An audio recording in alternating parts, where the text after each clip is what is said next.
Okay, so we have Jessie here who has ADHD. He has poor postural control. When he writes, he'll fatigue easily and will lean to the side and rest his head on the desk. Also, he has a thumb wrap grasp when he writes, and his hands get tired easily. So we would like him to be in a better posture. So he's upright and that he's able to be attentive and pay attention in class. Okay. Okay, now we're going to switch. The payment is going to be Jessie.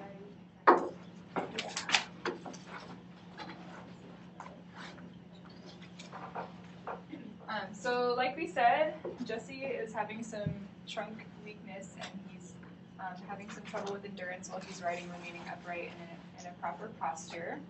So we have him in a corner on a stability disc. The stability disc is going to provide a little input and force him to adjust and readjust. But being in the corner is going to allow him to have some input to remain upright and also provide support if he does start to fatigue. So for our first activity, we're also going to be working on some of the upper extremity co-contractions and strengthening and coordination for him.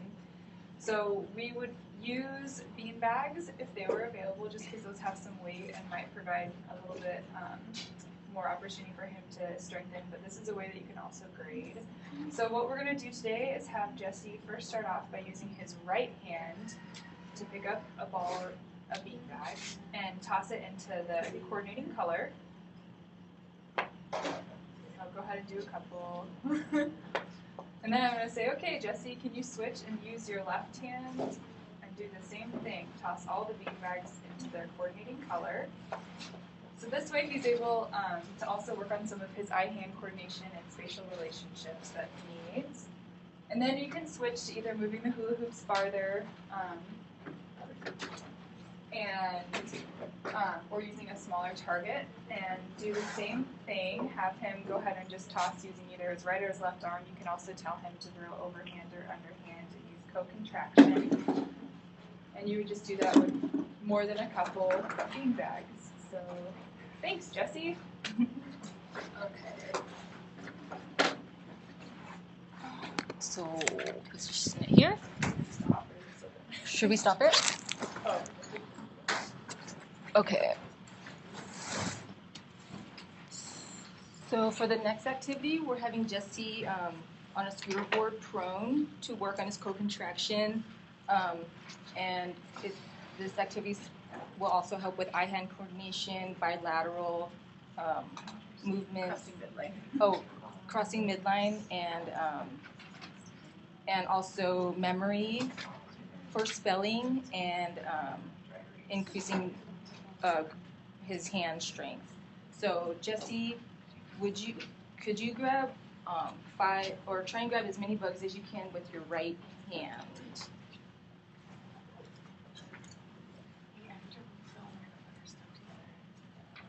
Can you grab all of the bugs? Okay.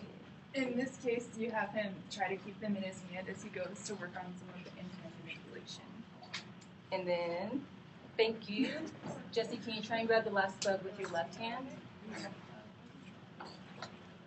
There, the therapist makes some cross midline.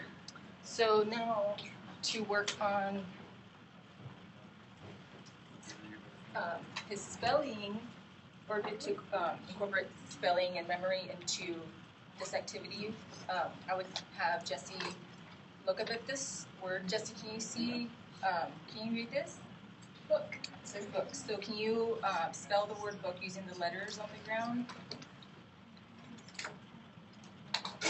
And try and keep all of them in your hand, all of the letters in your hand.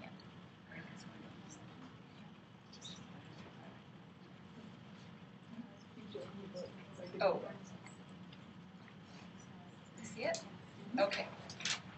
So, I think I got it. So for this activity, he's having trouble copying from the board, so we're having him look up at the letters and find those letters in here, and it's also having him learn to use the capital versus the lowercase letters. Yes. Okay. So for the memory game,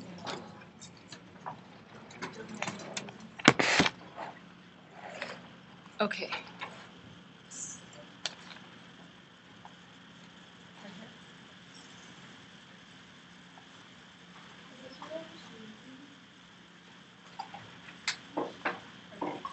So for our next activity with Jessie.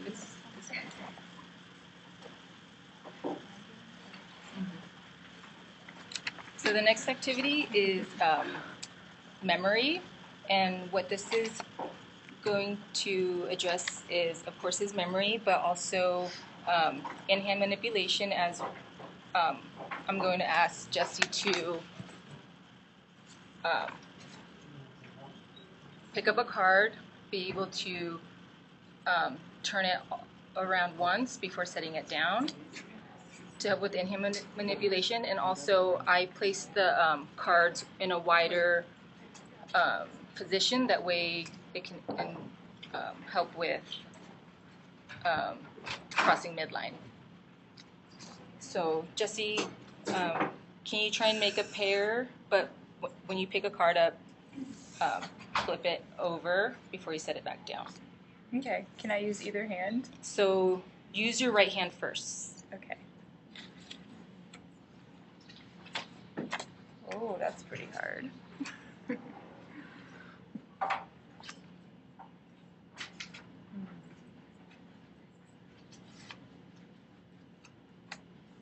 Okay. So, and also for this activity, there's two categories. There's animals and there's also cars. So we would have them try and place cars in one pile and animals in one pile to help with his memory. And also, if needed, we would put phone letters on. Where are they? We would put a foam letter like this, like L, on his palm. We could stick it on his palm to help with his memory in the beginning if we needed to, and then we can take it off as he gets better with it. It'll just be an extra cue for him to use just that hand. Yes. And that could be used for the other activities as well. Mm-hmm. And then also for this one, you'd make sure that he's in proper posture and positioning so that we can help with that as well. And you can kind of base how he's positioned on his fatigue level and endurance. So another way to posture him might be to do it prone on the ground using a wedge, so yes, which would also get some of the co-contraction. Okay. So the next activity we don't actually have, but it would be a Lego activity in which we would have Jessie, he can just stay where he's seated, and we would have a model object pre-made, so maybe just a simple cube, and we might do like the bottom row with yellow Legos, the top row with blue Legos, or however, and you just ask Jessie to recreate it using the same colors, or if he's not at that level yet, you can just do it whatever colors he wants. We would position the box of Legos over to his left so that he has to cross midline and reach to get them. This is another activity that you could do on the floor if you wanted in prone, or just seated on the floor in a corner.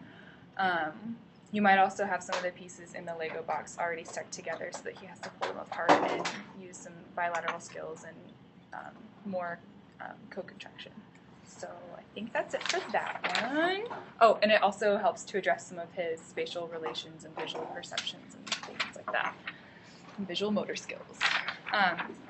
So from there, we would go to our Should we show that? final activity,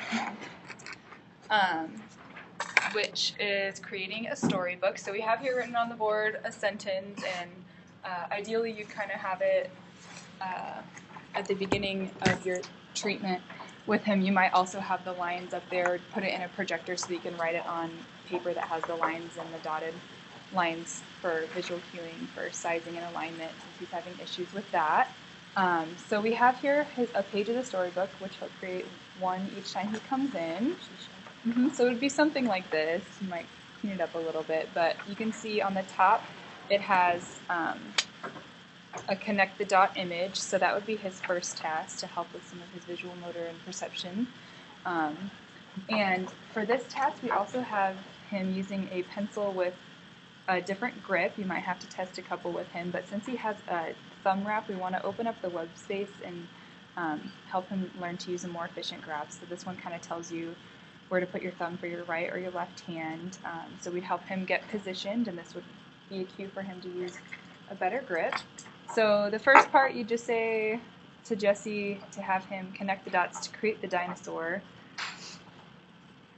And at the beginning of your treatment, you might give him the example so that he can see how those dots connect to make a dinosaur. But over time, you might remove the example or make more complicated pictures that have less of the image already drawn in.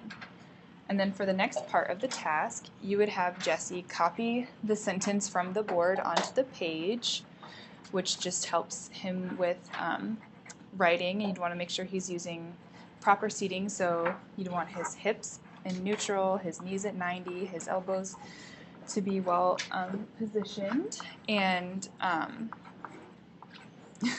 just make sure that he's using the right sizing and alignment, and this also helps with some of his endurance. So there you go. Wow, great job. You really improved.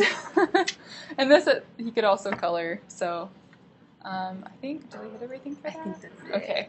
All right, thank you.